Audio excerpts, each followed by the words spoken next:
piccolino? Quanti anni hai?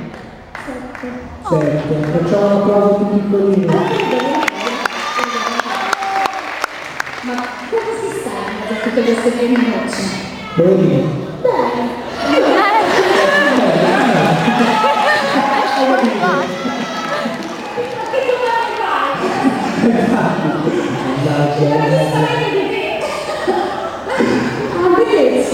E vai fuori da loro, vai!